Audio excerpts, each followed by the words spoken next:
of Cumbernauld.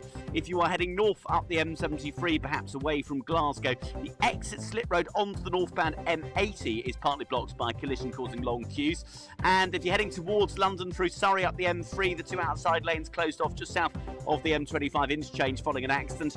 South London, the A212 Whitehorse Road at Thornton Heath blocks for accident investigation work. And in Wiltshire, the A303 is blocked westbound on the Amesbury bypass following a serious accident near Stonehenge. And that's the very latest. You can stay up to date throughout the day by visiting our website, gbnews.com.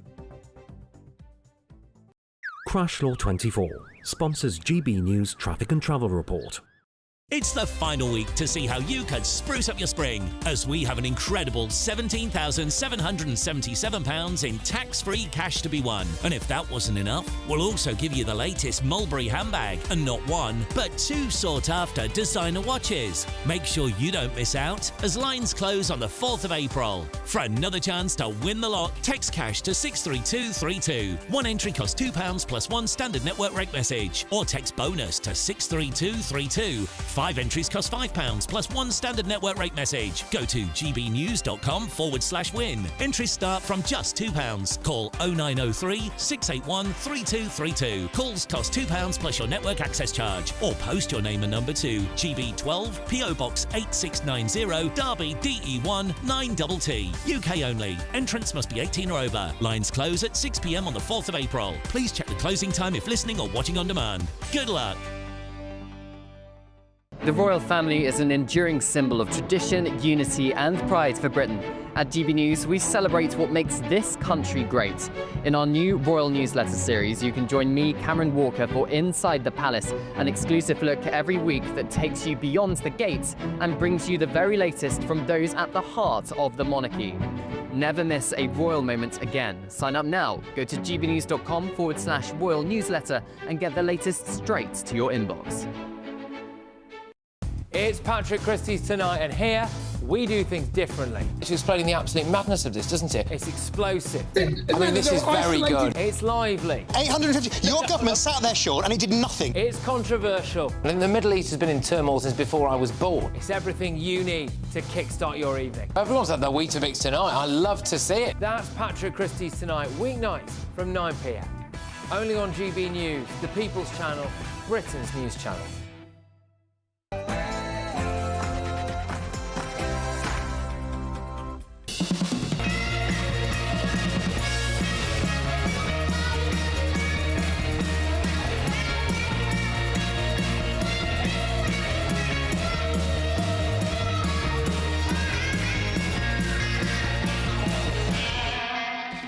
Welcome to Lee Anderson's Real World. Tonight on the show, he's back Mike Porky Parry, and he's going head-to-head with political commentator Susie Stride. We've also got Azol Shirazi on the show for the first time, and Trey Lowe, former Apprentice star. But first, let's go to the news.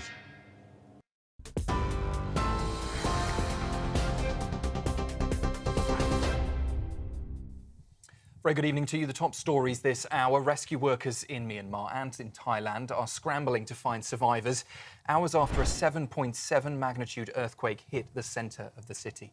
At least 144 people are now known to have died and hundreds more are injured. That's according to an army general who says that neighbouring countries are also feeling the effects of the earthquake.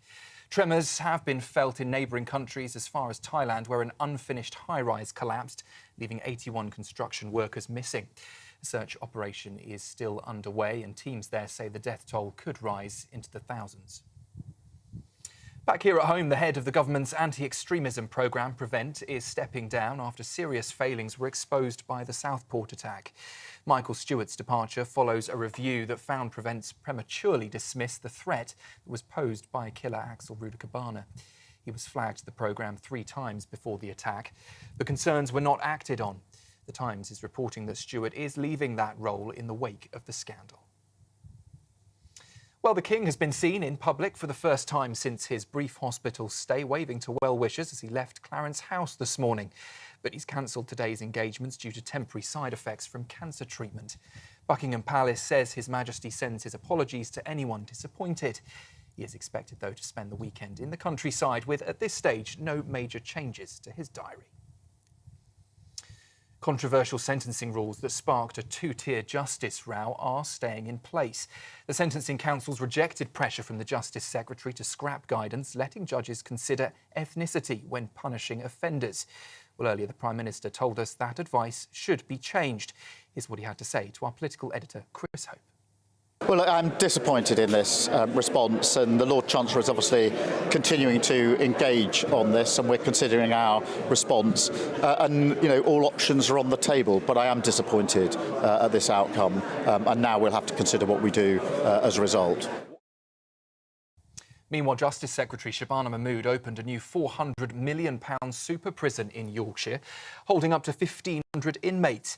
Category C jail, HMP Millsyke, is the size of 39 football pitches and is part of the government's drive to create 14,000 extra prison places. Inmates will name cell blocks and have a say in how the prison is run. It's also reportedly designed with pastel paint and greenery to promote well-being and reduce bad behaviour. And WH Smith is vanishing from the high street after more than 2 centuries, as all 480 of its shops are snapped up in a multi-million pound deal. They'll be rebranded as TG Jones, with all 5,000 staff moving to new owners Modella Capital. But you'll be pleased to hear that WH Smith isn't disappearing completely. It is keeping its airport and train station branches. But for town centres, it is the end of the road after 230 years. The WH Smith sign is finally coming down. Those are the latest headlines. A full roundup from me in around an hour's time. Now, though, it's straight back to Lee. For the very latest GB News direct to your smartphone, sign up to News Alerts by scanning the QR code or go to gbnews.com/alerts.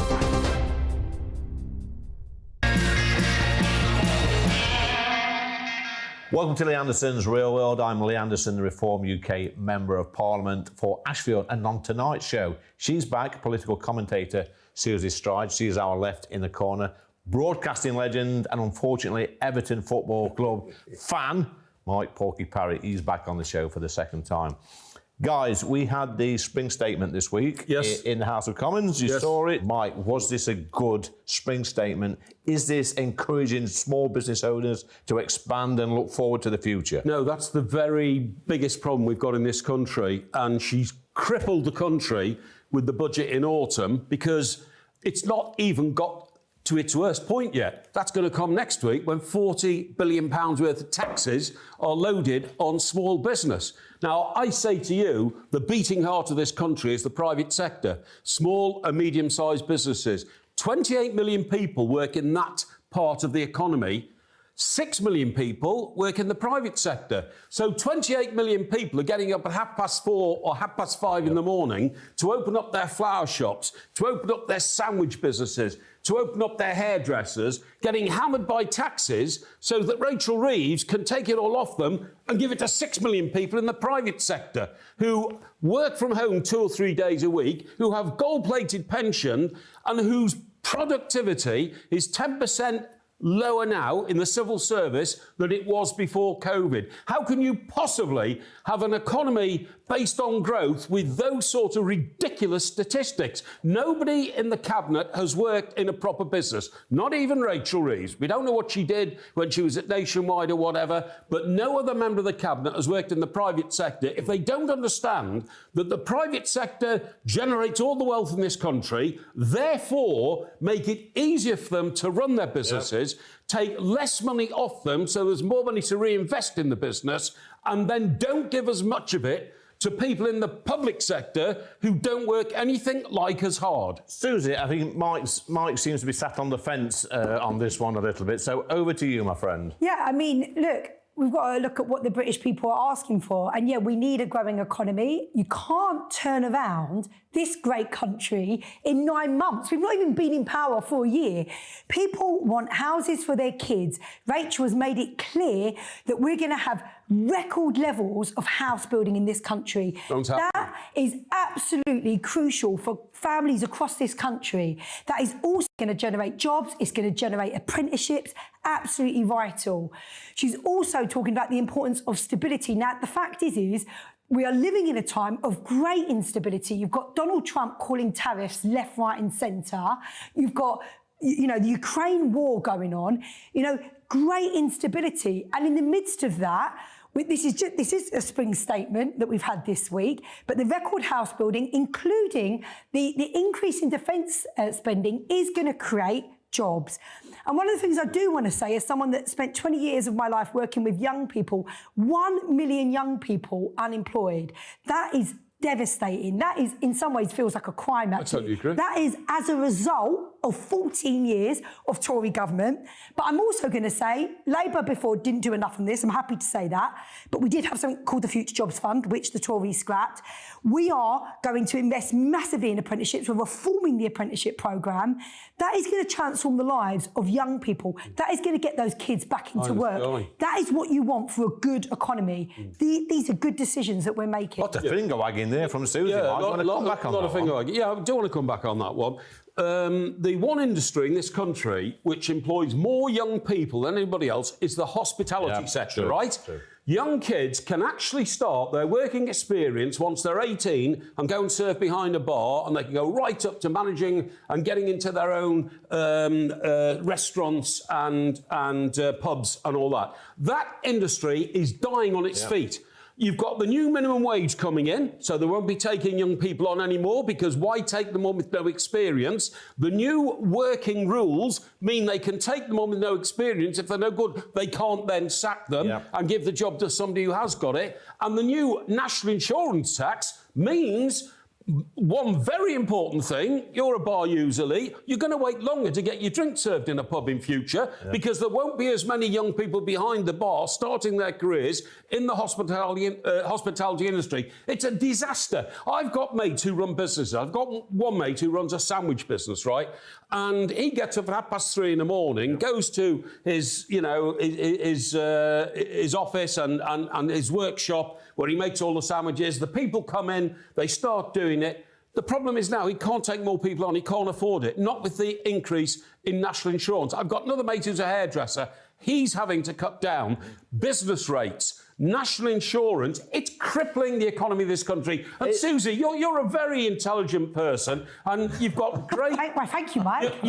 You've got great life skills because you've worked, like a normal person. You must admit that the crippling amount of taxes and regulation is crushing the productive sector of our economy. Come on, Susie, there's going to be a lack of beer and a lack of sandwich. No, there's a couple of things I just want to come back on there. When it comes to young people, I'm sorry, the Conservatives, the amount that they did to devastate, young people's lives in this country, changes to apprenticeships. They cut the Future Jobs Fund. They didn't have those incentives in place to get employers to offer jobs to young people, to offer placements to young people. We are going to... I just want to say something, Susie. Yes. When I left school, I thought it was my responsibility to get a job, not the government. Yeah, but when you left school, those industries were probably booming. I'm not going to test your age there. I don't but a lot of those industries It wasn't booming. No, we had... But, whether we like it or not, yes, absolutely. I'm not saying we need to get our young people to have that get up and go. Absolutely. But we've got a situation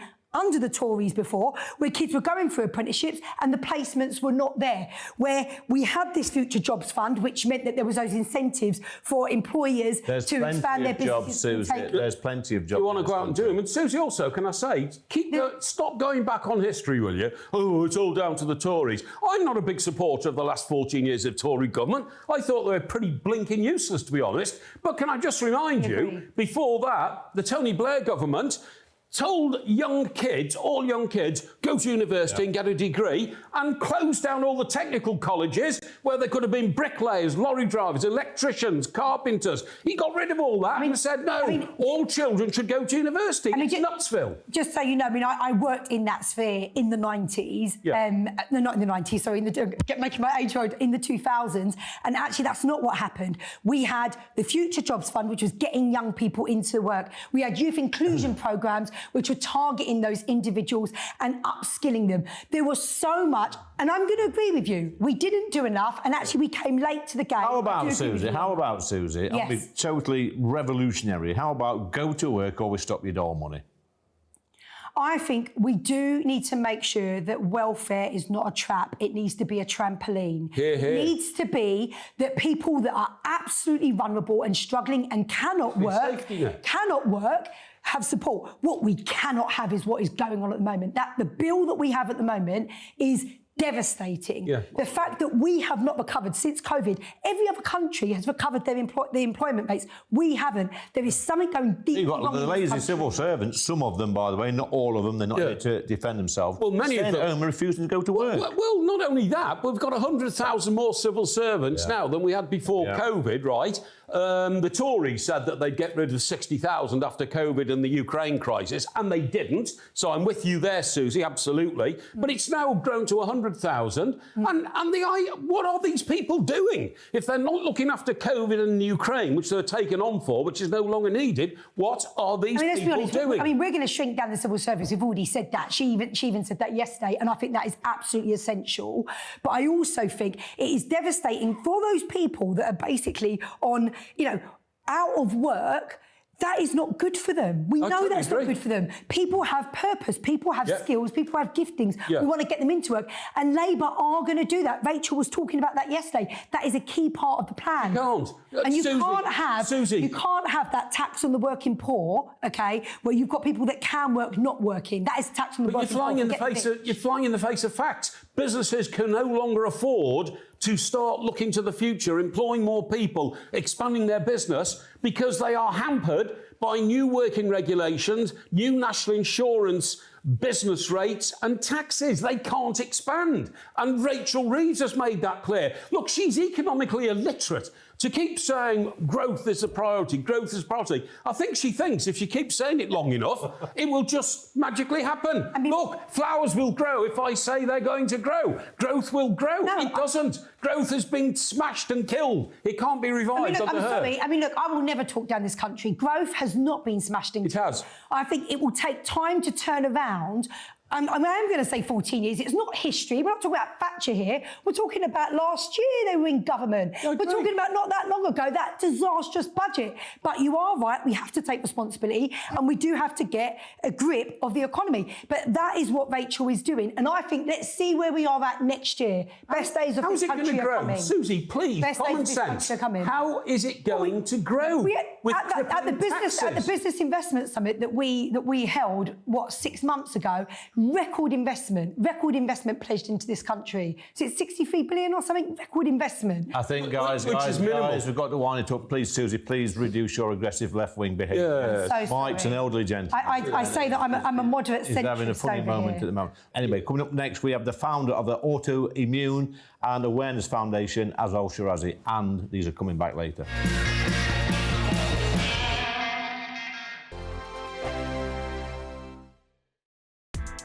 Join me, Nana Akwe, for an informative, interactive news programme with a difference. It's fun. No, you didn't say that, Dave. I'm so surprised. I think there's an element of truth to that. Join me from 3 p.m. every weekend, only on GB News, Britain's news channel. Britain's Newsroom, weekday mornings from 9:30. Is artificial intelligence smarter than you? Smarter than me? And me? I can't even log onto the computer. Ministers have been told that could be the truth as soon as next year. There's experts are saying artificial intelligence will overtake human intelligence and that more jobs could be at risk than we think if we don't prepare. So let's speak now to the CEO of Automated Analytics, Mark Taylor. Good morning, Mark. First of all, will you just explain to us, Mark, when we're talking about AI, what do we actually mean? So I think what we've got to understand is it's actually artificial intelligence, not artificial consciousness. So I'm still not aware of anybody that can teach a computer common sense. I think that's the big difference between human beings and artificial intelligence. This whole thing about AGI, which AGI stands for Artificial General Intelligence, the idea of their AI computer being able to process cognitive abilities similar to a human, so they can allow it to kind of calculate and learn intellectual tasks just like a person. So we've implemented AI across 5,000 companies, both in the UK and US. There's not a single reported job loss. I'm struggling to believe that, Mark. But companies have actually employed more people because we've made organisations more efficient. I mean, making organisations more efficient means they're more profitable and therefore they can hire more people. So if I take Pizza Hut in America, we've actually increased their employed members of staff by 4%. It'll never be 100%. It'll never be better than a human being because we've got common sense. It's ingrained in us. You know, we learn it from a very young age. And so therefore, it won't ever replace, it'll just make us better. GB News, the People's Channel. Westminster, the ultimate clique. And you're fighting like rats in a sack. But here on the Camilla Tominey Show, we ask the questions the establishment media is too scared to ask. OK, let me ask you a straight question, because I know you're a straight-talking politician. Whether it's net zero, illegal immigration or law and order, nothing is off limits. You had the power then. Yeah, as I and say, now you've lost it. That's the Camilla Tominey Show, a politics show that's fearless. But no, let me finish my question if you don't mind, because it is my show. Sundays at 9:30, only on GB News, the People's Channel, Britain's news channel.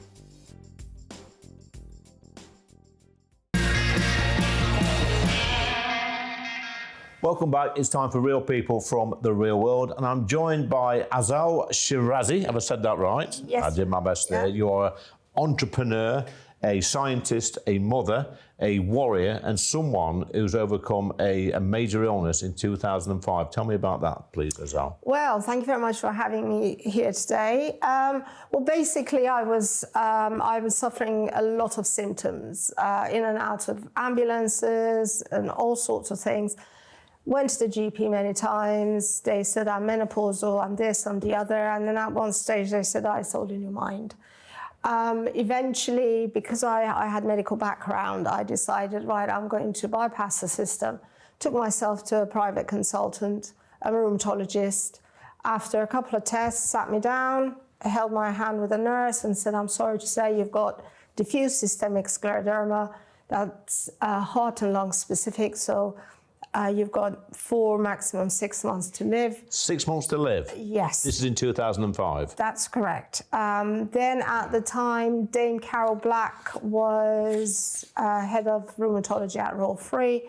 I was referred there. And there's a lot of experimental, because it's a rare disease, actually.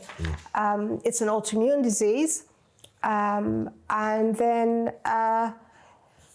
I went to the States to be assessed by a colleague of Dame Black, who then also gave me the same news, but he said we do have immunosuppression, immunoregulators. If you react to those well, we can extend your life. And up until now, and progressively, I have also developed 7 or 8 other autoimmune conditions altogether. So at the time, you was a single mother when this... yes, yes. I still am. I mean, you know. How many children did you have then? I had 3 and I've got 2 more. Yeah, so you had 3 children, single mom, and they're telling you you've got 6 months to live. Yes, we had social services involved. We had the priests come around, all sorts of things. But being as annoying as I am and quite determined, I decided...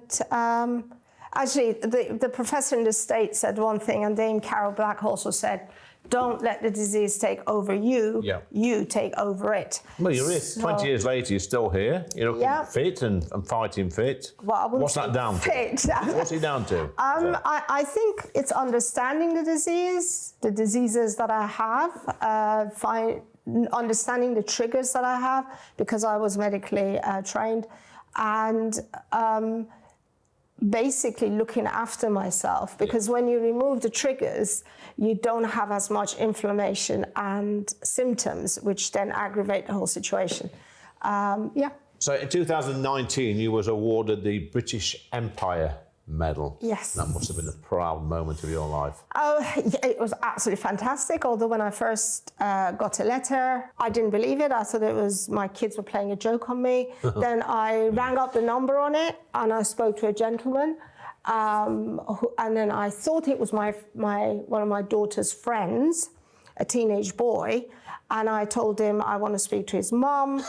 And the guy laughed at the phone. Yeah, he would do, And the more he laughed, the worse I got. Yeah. So I read in your notes earlier, and it says that you mentor or help people with delivering motivational speeches, people with mental illnesses. Yes. Tell me more about that. One of the reasons, especially post-COVID, the ADHD has gone up, knife crime has gone up, it's all related. Socioeconomic situations. Can I just stop you there? Yeah. What's the best natural cure for ADHD? There isn't Or is there? No, there isn't a cure as such, Yeah. but if what can control it? removing the triggers, because this is what my charity that I've set up, we're trying to do.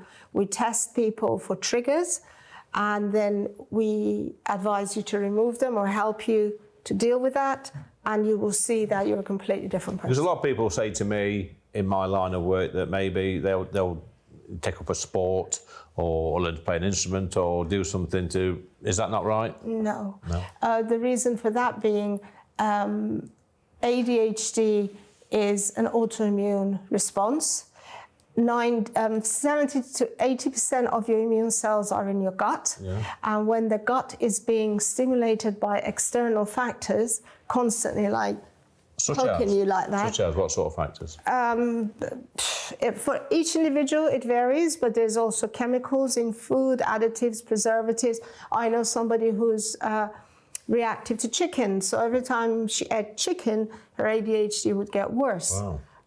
It just really varies, and it's quite surprising. So do you think we can control it or make it better through diet? Yes, definitely, and also through educational means where you make the person understand this is what's happening, this is how you're reacting, this is how you control it. Because it annoys me sometimes. I see some of these families with children that need a bit of help and they're diagnosed with ADHD and it's give them some drugs or Ritalin or whatever. And I think, well, this is actually, you're labelling these kids as disabled from being 5 or 6 years old, when really the answer is something probably, you know, what you're telling me now as well. It is. But we're labelling these kids as disabled. They get to 16, 17, 18. They still think they're different and they're disabled, and then they struggle to get into work. This is the whole thing about, through my charity, I'm trying to change, and that is why I wrote this book, because it explains it all to you. I've got this book here. Yeah. Very simple. Yeah. There is some medical stuff in there, but it's like when you buy a car, right? And you take it to a mechanic, you will ask loads of questions. Do you want to know how it works? Yeah. What you're gonna?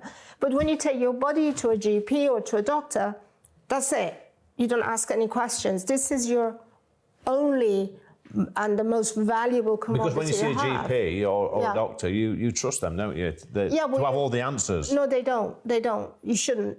You should take responsibility for your own health, because you are the only person who can control. But there is a fine line sometimes, as I was poorly many years ago, and the first thing I did was probably something that I shouldn't have done, but actually it saved my life. I went on the internet and typed in all my symptoms and went to the doctors, and he said, there's nothing wrong with you. And I said, well, there is, because I've had a look on the internet, and there was something wrong with me. So if the internet had not been around at the time and had not challenged the doctor, I'd probably be dead now.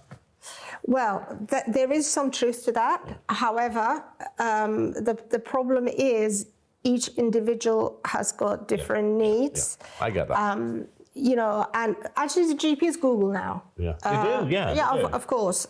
But there is a fundamental information, fundamental piece of knowledge that you need. And if you don't have that, and you can Google whatever you want, you could make huge mistakes. Yeah. We've got to be careful, though, that we don't become a nation, I said this last week, I think, a nation of hypochondriacs as well, because sometimes people might have a bad day or a bad week, and then they might start thinking they've got anxiety problems or mental health problems, and really, it's just the ups and downs of life sometimes. It is, absolutely. And this is why I say, once you understand how your body works from the physiological side of things, so I don't really understand how people can make rules and regulations without actually understanding the physiology behind it.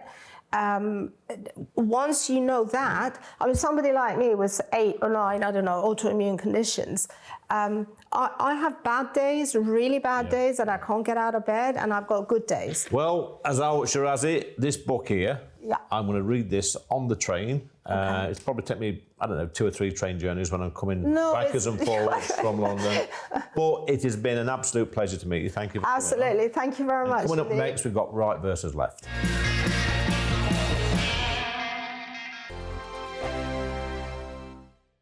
Good Afternoon Britain isn't just about us. The wonderful thing about this programme is it's about everyone watching. It's an interactive programme. Well, there absolutely is something to see here, and we're going to be talking about it more. Whether it's breaking royal news, please bring us up to date, or indeed a particularly punchy speech in the House of Commons. Very, very curious. We bring it to you live, and then we bring you live reaction as well.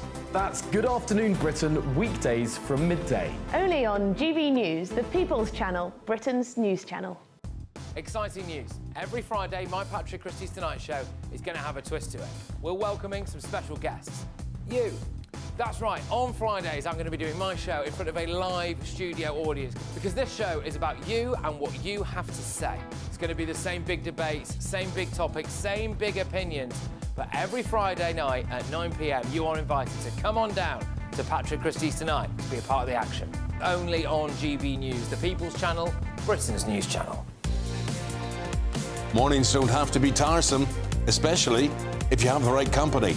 Wake up to news as it happens, opinion and debate, and of course, a little bit of entertainment too. Because when the kettle's on, we're on. That's Breakfast on GB News, a show worth waking up for. Every morning from 6 a.m. Only on the People's Channel, Britain's news channel. We'll spread the news, you spread the word. Join me, Nana Akwe, for an informative, interactive news programme with a difference. It's fun. No, he didn't say that, though. I'm so surprised. I think there's an element of truth to that. Join me from 3 p.m. every weekend, only on GB News, Britain's news channel. Westminster, the ultimate clique. And you're fighting like rats in a sack. But here on the Camilla Tominey Show, we ask the questions the establishment media is too scared to ask. OK, let me ask you a straight question, because I know you're a straight-talking politician. Whether it's net zero, illegal immigration or law and order, nothing is off-limits. You had the power then. Yeah, as I And say, now you've lost it. That's the Camilla Tominey Show, a politics show that's fearless. But no, let me finish my question if you don't mind, because it is my show. Sundays at 9:30, only on GB News, the People's Channel, Britain's news channel. Hi, I'm Michelle Dewberry, and my show is your opportunity to cut through all the noise and dive in headfirst to some robust debates. Ideas clash. Situation, isn't it? No, Because the failure is you're deliberately avoiding my point. Nothing's held back, And if you think this is the end of it, wait for more. and we do not shy away from the difficult stuff. Sometimes I want to shake people and say, if only you understood. So join me on Jubes & Co. weeknights at 6 p.m, only on GB News, Britain's news channel. It's time for Right versus Left, or as we said during the interval, Right versus Wrong. We've got Susie Side back, and we've got Mike Parry. Guys, again this week, we've heard talk of Sir Keir Starmer smashing the gangs. Yeah. The only thing he's smashing at the moment, Mike, is all the illegal migrant records. 30,000 since Labour came to power last July. It's not going to stop, is it? It's never going to stop. And what disappointed me, Sir Keir Starmer, I think, gets onto the world stage as often as he can to try and deflect what's happening at home. Yep. Now, this week, you know, we've had the budget, the spring statement and all that, and he just sat there on the bench and then a little pat on Rachel Reeves' shoulder afterwards. But he couldn't wait to get up off that bench and get over to France again. This week he's been over to see Macron in France, and guess why? To talk to him about their mad plan for a European force against Ukraine, which is pie in the sky. Why wasn't he talking to him about the number of people who are leaving on black dinghies from French shores and coming to this country? The smash the gangs thing, Susie, and you know, you're a very logical sort of person. The smash the gangs. No, I just want to come in there very quickly. Sorry, no. Yeah, I just want to say, I think the vast majority of people in this country are very concerned about what's going on in Ukraine, and actually, I think is wrong to downplay that our Prime Minister, who actually is doing a great job, and people support what Keir Starmer is doing on this, when you've got the joke of Donald Trump, which I'm happy to say, treating an aggressor like Putin the way he treated him, treating Zelensky, who is the victim nation, in an appalling way. Yeah.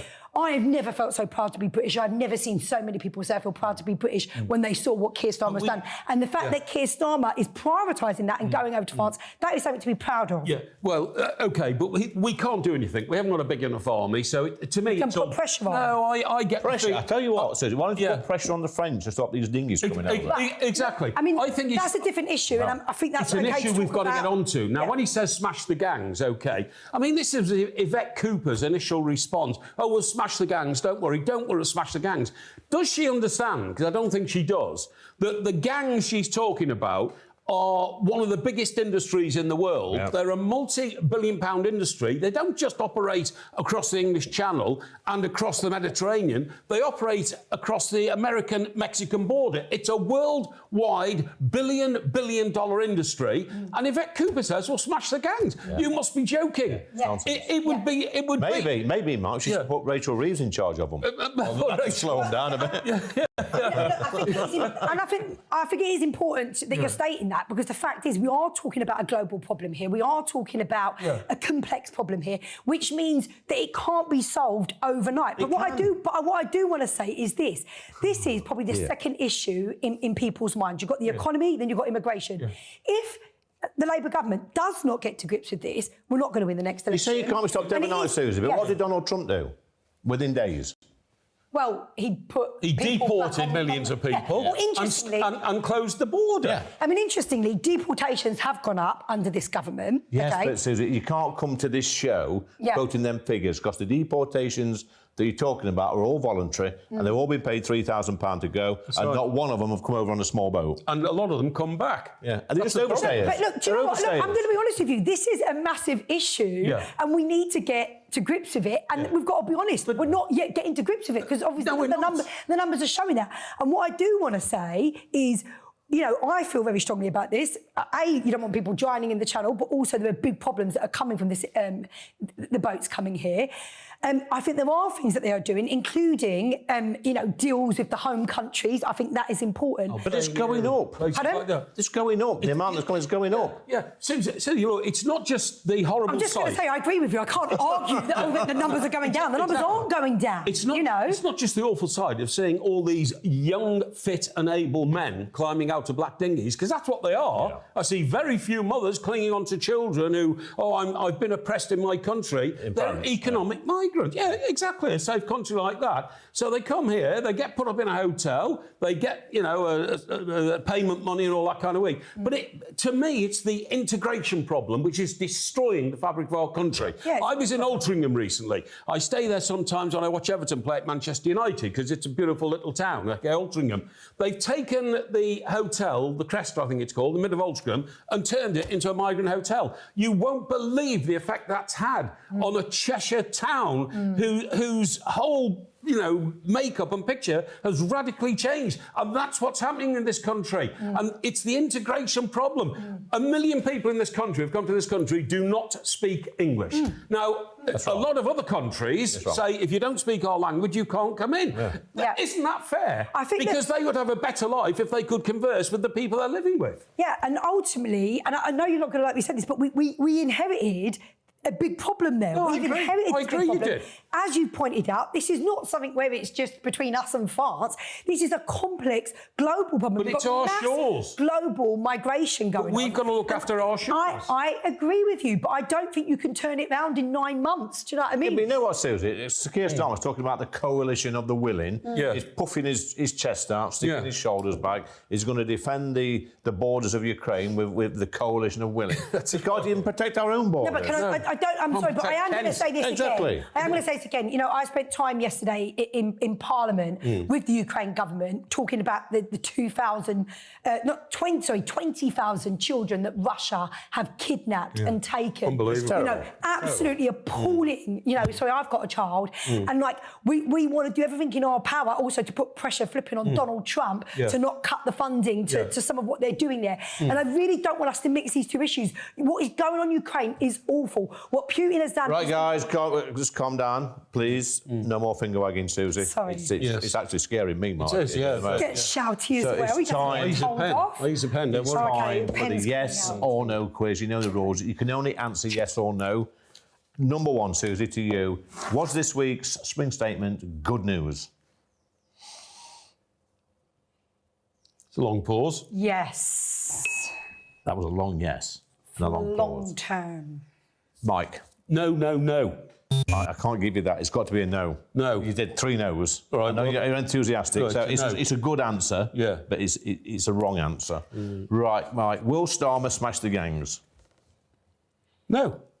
Susie? Yes. In time. Oh, no, I can't give you that. You're putting in time on the end, so we're back on 1-1. Yeah. You just can't help yourself, young lady, can you? No. Right, number 3, Susie. Should teachers in schools be politically impartial in the classroom? Yes. Mike? Yes. Number 4, Mike, this is a bit tricky for you. Can a woman have a penis? No. No. And number 5, Susie, is Donald Trump doing a good job? No. Mike? No. 4-4. So we're going to give that a tie. I dropped the old penis question in because we used to do that about a year ago and this was all being discussed. And there was quite a few lefties that couldn't answer this question. So that's why I dropped this in. OK. But do you want to come back on one of these, Susie? I tell you, I dropped the old should teachers be politically impartial in classroom? Because I'm getting a few complaints at the moment from... Well, I had one particular one where a child said that a political hero was Margaret Thatcher and the teacher went absolutely mad at this child and embarrassed her in the class. This is wrong. No, that is really wrong. Look, do you know, we had a problem a little while back where young people weren't voting, as in like when they got to age, you know, they weren't engaged. I believe we need to have compulsory political education in schools, but it's got to be done, you know, impartially, and that is really important. You know, and also you can praise people in different parties for some of the positives, and you can have a good discussion about what was good and what was not good. And you definitely should never humiliate a child. We've got the National Education Union now saying that teaching, which I think is their conference next month, Mark. They're going to pass a motion to say that you know, Reform UK are a nasty, horrible party. Yeah, well, they've certainly intended. Well, they'll follow it through because, of course, it's been revealed in the columns of the newspapers. But Bridget Phillipson is our education secretary, is she not? Yeah. She utterly hates anything except bog standard education provided by the state. She hates parents who scrimp and save to send their children to private schools to give them a better start in life. She hates academies because they produce great headmistresses and headmasters who set their own agendas and hire people from outside of the teaching fraternity to teach specialist subjects. She wants to get rid of all that. I don't know. She wants to get rid of all that. You're going to be surprised that I don't agree with what you're saying. Guys, you've got to calm down because it's getting a grave security. Listen. On the back of that, teachers think, woo, we can push the left-wing agenda and we won't be in trouble with... Guys, we've got to wrap that up now. Time's up, Susie. I believe strongly in impartial teaching, and I think Bridget Phillips... Time is up. Coming up next, we've got Last Orders with former apprentice star Trello. Thanks, guys.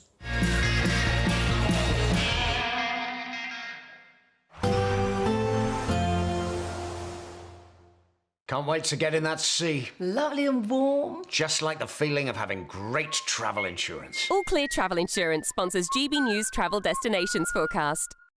Unsettled weather across central parts of the Mediterranean with heavy showers and possibly some thunderstorms. But after all, the rain across Spain and Portugal turning much drier here, and with plenty of prolonged blue skies too as the Azores highs stretches across Spain and Portugal. But as we move our way further east, heavy showers, some longer outbreaks of rain, and this could turn heavy with some hail and thunder. Now into next week, it's turning a little bit brighter, more sunshine around, and feeling a little bit warmer too, with the best of the temperatures across Tenerife. All Clear Travel Insurance sponsors GB News Travel Destinations forecast. Hi there and welcome to the latest update from the Met Office for GB News.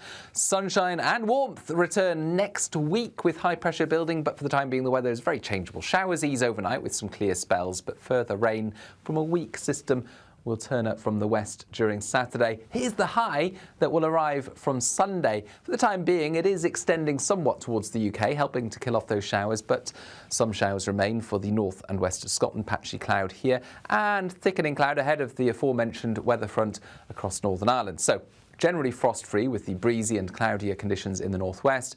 Otherwise, with lighter winds and clear skies extensively. Temperatures dipping to 3 Celsius typically and a little below in some parts of southern UK. But that's where the brightest blue skies would be as we begin Saturday.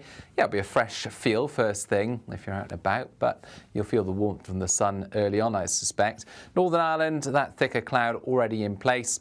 And for much of western Scotland, already at this stage, it is raining. Some showers for the Northern Isles, still some sunshine for the east and south of Scotland. But it's not going to last, unfortunately, if you are keen to view the partial solar eclipse. Don't forget to view it safely. But I think for Scotland and Northern Ireland, not much chance as the cloud thickens here. Likewise for Northern England and parts of Wales. The eclipse takes place between 10 a.m. and midday. But for much of central and eastern and southern England, I think there's a decent chance. Plenty of sunshine continuing. And still warm enough in the southeast by the afternoon with that sunny shine, but cool elsewhere. A cool start to Sunday, a blustery start as well, particularly for the north and east of the UK. But it's at this point that higher pressure is beginning to build, so the wind eases through the day, sunshine develops widely, and we keep that sunshine going throughout much of next week. As a result, temperatures are going to rise up to the low 20s by Thursday. Join me, Nana Akwe, for an informative, interactive news programme with a difference. It's fun. No, he didn't say that, Dave. I'm so surprised. I think there's an element of truth to that. Join me from 3 p.m. every weekend, only on GB News, Britain's news channel. We're proud to be GB News, the People's Channel. And as you know, we always love to hear your views. Now, there's a new way of getting in touch with us at gbnews.com/yoursay. By commenting, you can be part of a live conversation and join our GB News community. You can even talk to me, Bev Turner, or any of the members of the GB News family. In the GB Newsroom, we bring you the news as it happens. With our team of dedicated journalists across the UK, we're ready to keep you up to date with what's happening every half an hour, every single day. Bulletins here on GB News, the People's Channel, Britain's news channel.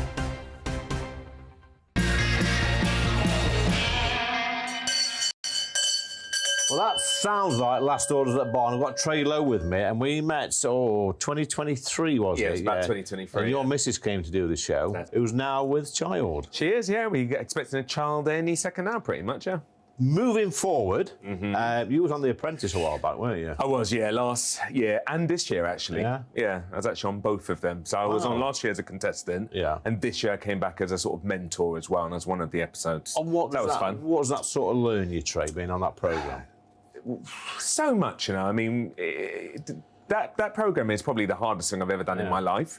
You wouldn't know it to watch it, but it's almost like being in the army or something like that. The discipline, the waking up early, the fact that you got to do tasks with just literally what you've got in your head. You got no mobile phone, nothing. Life-changing experience for me.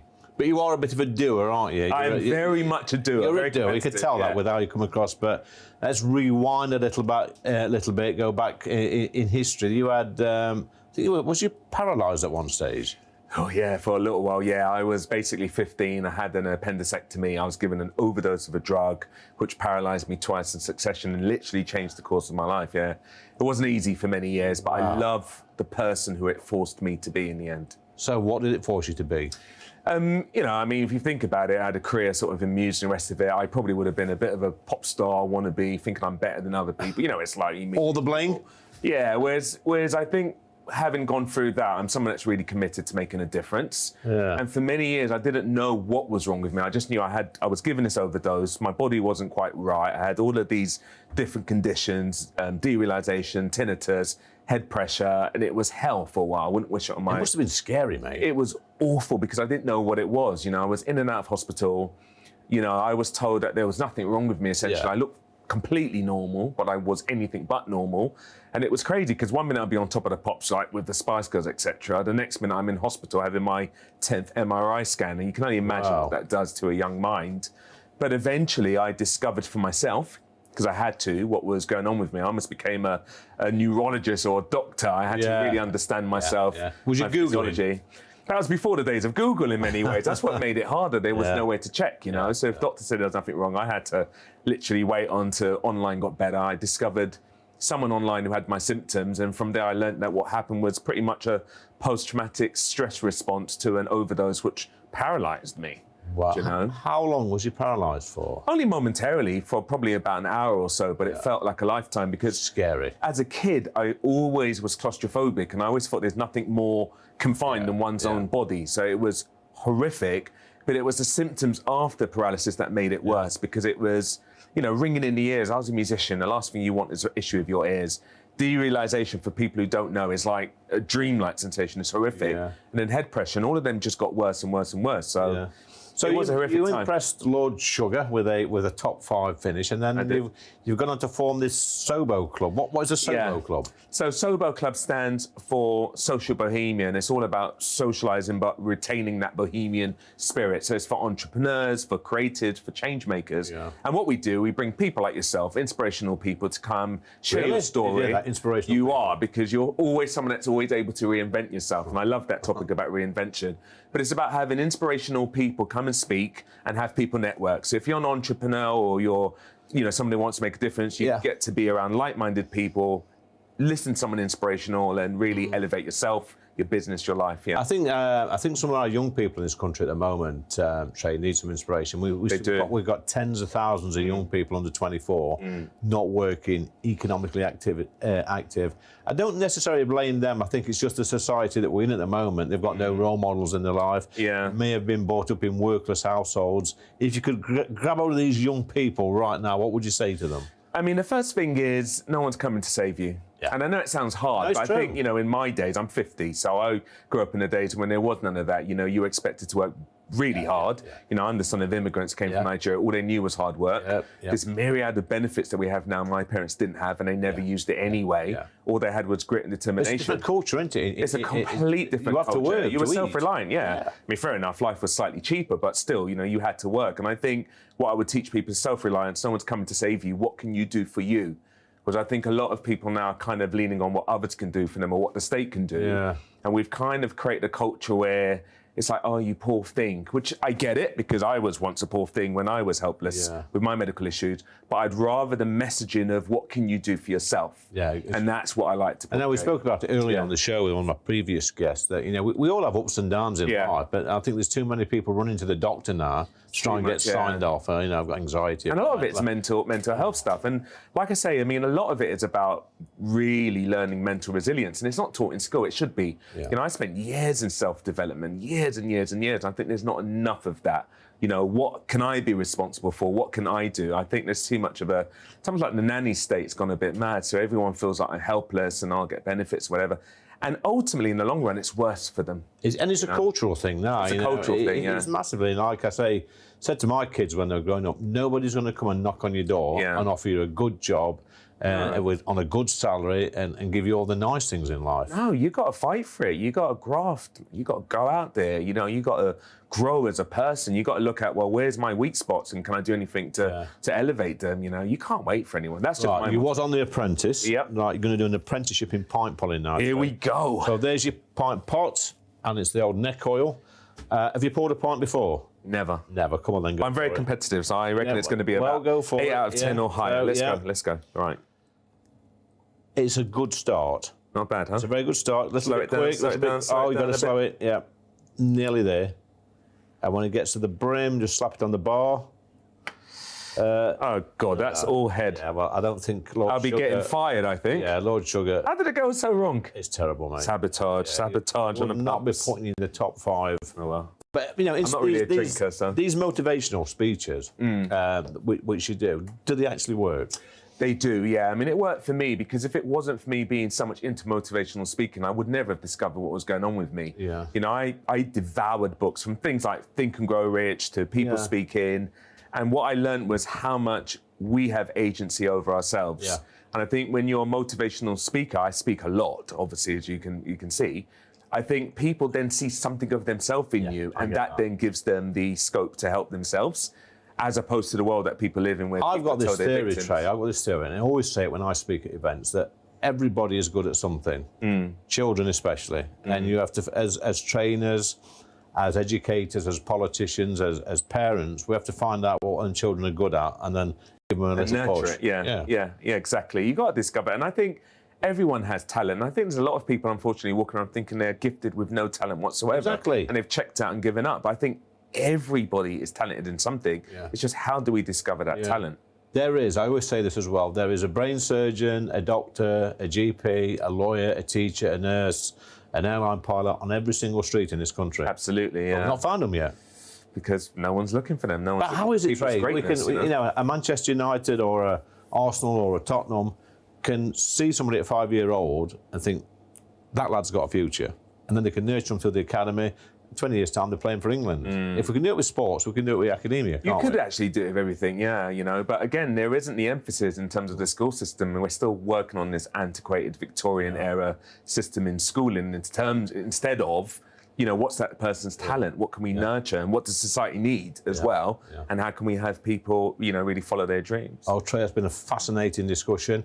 I'm going to give you a 3 out of 10 for that. I know, it's getting better. If we had a bit more time, that would become a 10 out of 10. We're only on for an hour, mate. But you're not a drinker, are you? Nah. And if I saw that, neither would I. Cheers, mate. That was Trey. Cheers, Lee. What a great Thanks so man. much. Thanks for joining me on Lee Anderson's Real World. It's been another great show, but coming up next, we've got State of the Nation.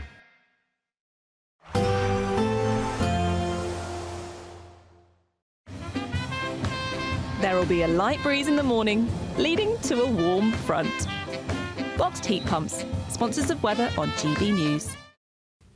Hi there and welcome to the latest update from the Met Office for GB News. Sunshine and warmth return next week with high pressure building, but for the time being the weather is very changeable. Showers ease overnight with some clear spells, but further rain from a weak system will turn up from the west during Saturday. Here's the high that will arrive from Sunday. For the time being, it is extending somewhat towards the UK, helping to kill off those showers, but some showers remain for the north and west of Scotland. Patchy cloud here and thickening cloud ahead of the aforementioned weather front across Northern Ireland. So generally frost-free with the breezy and cloudier conditions in the northwest. Otherwise, with lighter winds and clear skies extensively. Temperatures dipping to 3 Celsius typically and a little below in some parts of southern UK. But that's where the brightest blue skies would be as we begin Saturday. Yeah, it'll be a fresh feel first thing if you're out and about, but you'll feel the warmth from the sun early on, I suspect. Northern Ireland, that thicker cloud already in place. And for much of western Scotland, already at this stage it is raining. Some showers for the Northern Isles, still some sunshine for the east and south of Scotland. But it's not going to last, unfortunately, if you are keen to view the partial solar eclipse. Don't forget to view it safely. But I think for Scotland and Northern Ireland, not much chance as the cloud thickens here. Likewise for Northern England and parts of Wales. The eclipse takes place between 10 a.m. and midday. But for much of central and eastern and southern England, I think there's a decent chance. Plenty of sunshine continuing. And still warm enough in the southeast by the afternoon with that sunny shine, but cool elsewhere. A cool start to Sunday, a blustery start as well, particularly for the north and east of the UK. But it's at this point that higher pressure is beginning to build, so the wind eases through the day.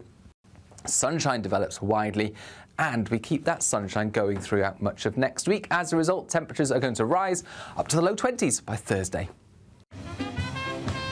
There will be a light breeze in the morning, leading to a warm front. Boxed heat pumps, sponsors of weather on GB News. Join me, Nana Akweer, for an informative, interactive news programme with a difference. It's fun. No, he didn't say that, Dave. I'm so surprised. I think there's an element of truth to that. Join me from 3 p.m. every weekend, only on GB News, Britain's news channel. Mornings don't have to be tiresome, especially if you have the right company. Wake up to news as it happens, opinion and debate, and of course, a little bit of entertainment too. Because when the kettle's on, we're on. That's Breakfast on GB News, a show worth waking up for. Every morning from 6 a.m. Only on the People's Channel, Britain's news channel. We'll spread the news, you spread the word. This is Britain's Newsroom, where your voice matters. It's just astonishing. With expert analysis and honest opinion, we don't just keep you informed. We bring you unique perspectives you won't see anywhere else. Can't argue with any of that. When the news happens, it happens here. On Britain's Newsroom, weekdays from 9:30 a.m. Only on GB News.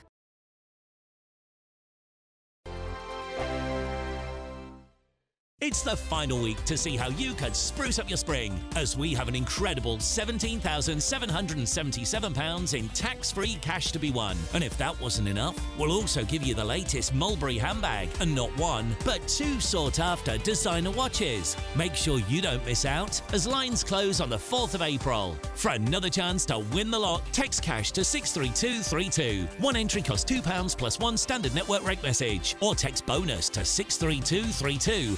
5 entries cost £5 plus one standard network rate message. Go to gbnews.com/win. Entries start from just £2. Call 0903 681 3232. Calls cost £2 plus your network access charge. Or post your name and number to GB12 PO Box 8690 Derby DE1 9TT. UK only. Entrants must be 18 or over. Lines close at 6 p.m. on the 4th of April. Please check the closing time if listening or watching on demand. Good luck. Mornings don't have to be tiresome, especially if you have the right company. Wake up to news as it happens, opinion and debate, and of course, a little bit of entertainment too. Because when the kettle's on, we're on. That's Breakfast on GB News, a show worth waking up for. Every morning from 6 a.m. Only on the People's Channel, Britain.